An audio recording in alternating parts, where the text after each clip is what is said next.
2026년 암호화폐 시장에 대규모 청산이 온다. 아마 이 헤드라인 한 번쯤은 보셨을 겁니다. 블룸버그에서 나온 꽤나 강력한 경고였죠. 오늘은 이 말이 과연 뭘 의미하는 건지, 정말 시장의 거대한 변화를 알리는 신호탄인지 한번 제대로 파헤쳐보겠습니다.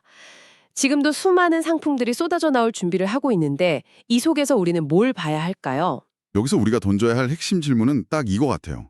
이게 과연 시장의 붕괴일까? 아니면 더 건강해지기 위한 구조조정일까? 오늘 대화는 바로 그 차이를 명확히 이해하는 데 초점을 맞추면 좋겠습니다. 그냥 추측이 아니라 데이터를 기반으로요. 좋습니다.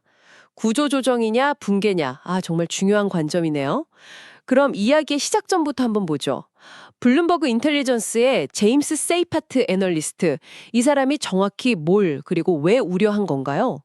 단순히 상품 많아져서 위험하다 뭐 이런 수준은 아니었던 것 같은데요? 네, 그의 분석을 한 단어로 줄이면 바로 과잉 공급입니다. 현재 미국에서만 암호화폐 관련 ETP, 그러니까 상장지수 상품 출시 신청하고 대기 중인 게 126건을 넘어섰어요. 와, 126건이요? 생각보다 훨씬 많은데요? 그렇죠. 그는 이렇게 많은 상품이 거의 동시에 쏟아져 나오면 필연적으로 경쟁이 극심해질 거라고 본 거죠.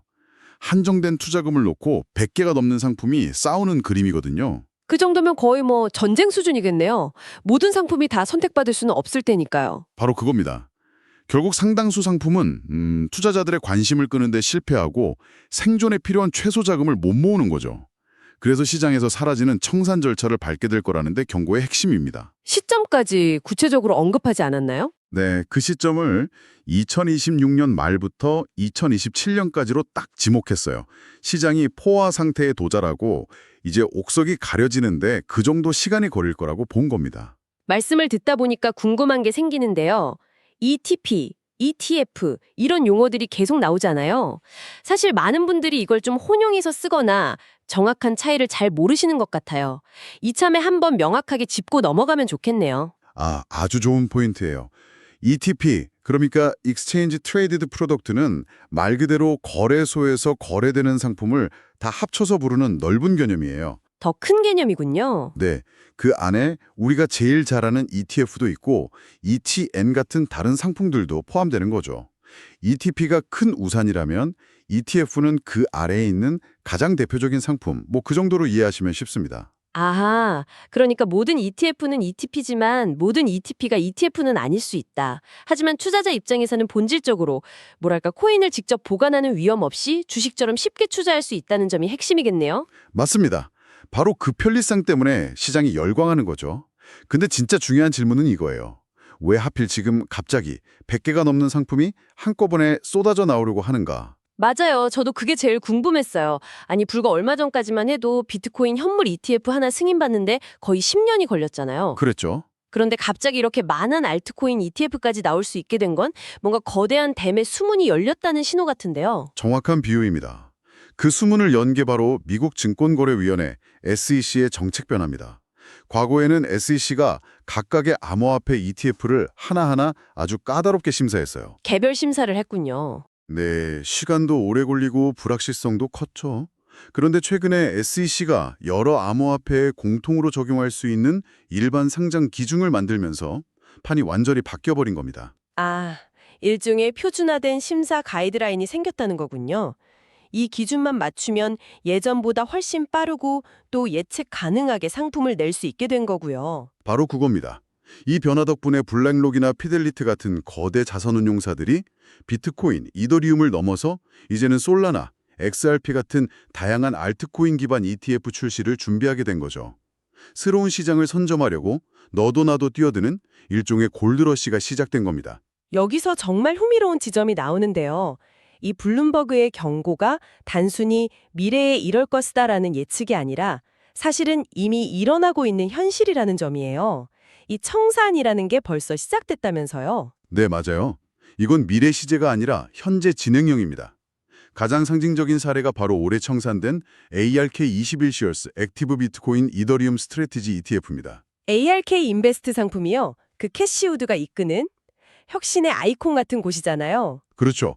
비트코인과 이더리움 선물에 동시에 투자하는 액티브 펀드였는데 그런 상징적인 운용서 상품마저 청산됐다는 건 정말 가볍게 볼 일이 아닌데요. 왜 실패했을까요? 시장은 냉정했어요.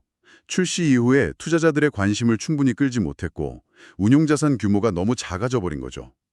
ETF 시장에서 청산이라는 건 쉽게 말해서 장사가 안 돼서 가게 문 닫는 것과 똑같거든요. 아, 이 사례가 우리에게 주는 메시지는 아주 명확합니다. 아무리 유명한 운용사가 만든 상품이라도 경쟁에서 뒤처지면 사라질 수 있다는 것. 앞으로 100개가 넘는 상품이 나오면 이런 일은 훨씬 더 자주 일어나겠죠. 그렇다면 이제 가장 중요한 질문으로 넘어가야겠습니다. 이런 개별 ETF 상품들의 폐업이 과연 전체 암호화폐 시장의 대폭락으로 이어질까요? 사실 요즘 시장 분위기도 썩 좋지는 않잖아요. 전체 시총이 고점 대비 30% 이상 빠졌다는 분석도 있고요. 네, 충분히 가질 수 있는 합리적인 우려입니다. 거시경제 상황도 안 좋고 기술적 지표들도 약세를 가리키고 있어서 추가 하락 가능성을 얘기하는 전문가들도 많아요. 그렇죠. 이 두 개가 맞물리면 정말 위험한 상황이 올 수도 있지 않을까요? 하지만 개별 ETF의 청산이 곧 시장 전체의 대폭락이라는 등식을 만들기는 어렵습니다. 여기서 관점을 조금 바꿔서 볼 필요가 있어요. 관점을 바꾼다라. 위기가 아니라 다른 무언가로 본다는 뜻인가요? 네, 이걸 시장의 자정작용으로 볼 수 있다는 겁니다. 생각해 보세요. 준비가 덜 됐거나 매력이 없거나 운용 능력이 부족한 상품들이 시장 원리에 따라 자연스럽게 정리되는 과정인 거죠. 자정작용? 물론 그 과정에서 단기적인 변동성은 커질 수 있습니다. 청산되는 ETF가 가진 자산을 팔아야 하니까요. 하지만 장기적으로 보면 오히려 시장의 거품을 빼고 더 건강한 생태계를 만드는 계기가 될 수 있다는 겁니다. 듣고 보니 일리가 있네요. 무분별하게 생겨나던 상품들이 정리되면서 진짜 경쟁력 있는 소수만 살아남는 구조가 된다. 근데 자정작용이라는 말이 투자자들에게는 좀 차갑게 들릴 수도 있을 것 같아요. 내가 투자한 ETF가 청산되면 그건 그냥 손실이잖아요. 정말 중요한 지적입니다. 그래서 묻지마 투자가 가장 위험한 거죠. 그리고 긍정적인 측면도 균형 있게 봐야 해요. 이렇게 수많은 ETF가 나온다는 것 자체가 암호화폐가 제도권 금융으로 들어오고 있다는 가장 강력한 증거거든요. 기관 투자자들의 거대한 자금이 들어올 수 있는 고속도로가 여러 개 놓이는 셈이니까요. 이 효과가 개별 상품 청산의 충격을 상쇄하고도 남을 수 있습니다. 알겠습니다. 그럼 정리를 해보면 이런 대폭락 시나리오보다는 대규모 구조조정 시나리오에 가깝다는 거군요. 그렇다면 이 치열한 생존 게임에서 살아남는 소수의 승자는 어떤 특징을 가지게 될까요? 투자자 입장에서는 이 수많은 ETF들 사이에서 옥석을 가릴 때 뭘 가장 중요한 기준으로 봐야 할까요? 핵심은 단 하나입니다. 돈의 흐름을 따라가는 겁니다. 더 구체적으로는 기관의 돈이 어디로 흐르는지를 봐야 해요. 개인 투자자 자금과는 비교할 수 없는 거대한 자금을 움직이는 기관들이 어떤 상품을 선택하는지가 사실상 모든 것을 결정하게 될 겁니다. 아, 결국 기관들의 선택을 받은 소수의 상품에 돈이 쏠리는 부익부 빈익빈 현상이 나타나겠군요. 극명하게 나타날 겁니다. 그렇다면 살아남는 상품, 즉 승자의 조건은 명확해지네요.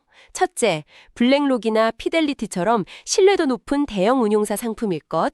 둘째, 기관 자금이 꾸준히 유입돼서 운용자산, 즉 AUM 규모가 압도적으로 클 것.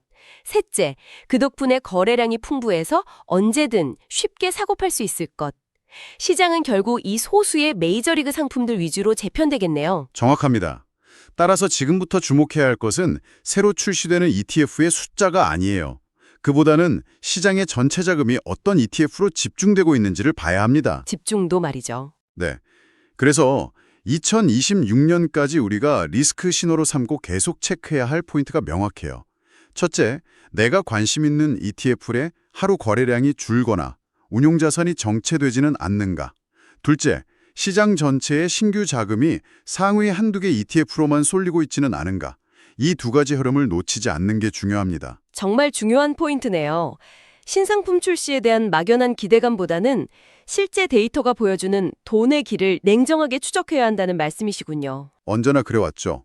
시장은 가장 똑똑한 돈의 흐름을 따라 움직이니까요. 자, 그럼 오늘 나눈 이야기들을 한번 정리해 보겠습니다.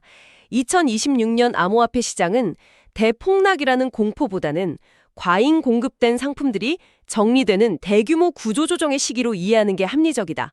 이렇게 결론 내릴 수 있겠네요. 이 복잡하고 역동적인 과정을 한 문장으로 명쾌하게 요약한다면 어떻게 표현할 수 있을까요?